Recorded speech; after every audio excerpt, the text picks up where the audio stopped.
What if I told you that the largest ethnic group in Chad, millions strong today, were once Africa's most hunted humans, captured like cattle and sold like cargo for over 900 years? That they were branded with a word, Kirdi, that meant heathen, slave, fair game. That they belonged to one of Africa's oldest and most misunderstood cultural families, the Central Sudanic peoples? This is not ancient myth. This is the raw, buried truth of the Sara people, a Central Sudanic ethnic group native to southern Chad, parts of the Central African Republic, and the southern edge of Sudan. The Sara were more than just farmers or villagers. They were the southernmost anchor of an ancient trans-Saharan slave system. For nearly a millennium, the Sara's fate was sealed by geography and belief. While the desert nomads of the north, like the Tubu, guided caravans through the sands, and empires like Bagirmi grew rich from the spoils of slave raiding, the Sara were the hunted. Their cereal-producing societies became the blood banks of bondage, raided mercilessly, year after year, captured, chained, sold, forgotten. The reason? They were non-Muslim, non-conforming, free, and that made them enslavable.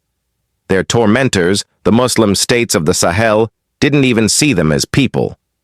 They were labeled Kirdi, a term of religious and racial contempt used to justify slaughter, slavery, and cultural erasure. No voice, no mercy, no justice. Then came the French, and things got even darker. Colonial civilization hit the Sara like a second wave of conquest. Southern Chad, rich in land and bodies, was dubbed Le Chad Utile, the useful Chad. The Sara became raw material, forced taxes, forced cotton, forced labor on the infamous Congo Ocean Railroad, where thousands died with shovels in their hands. They bled into the soil that never belonged to them. And yet, they endured. Here's the plot twist that no colonizer expected. The Sara learned fast. They learned French, they joined the military, they cracked the colonial system from the inside. So when independence came in 1960, it wasn't the old empires or the slave-trading elites who rose, it was the Sara.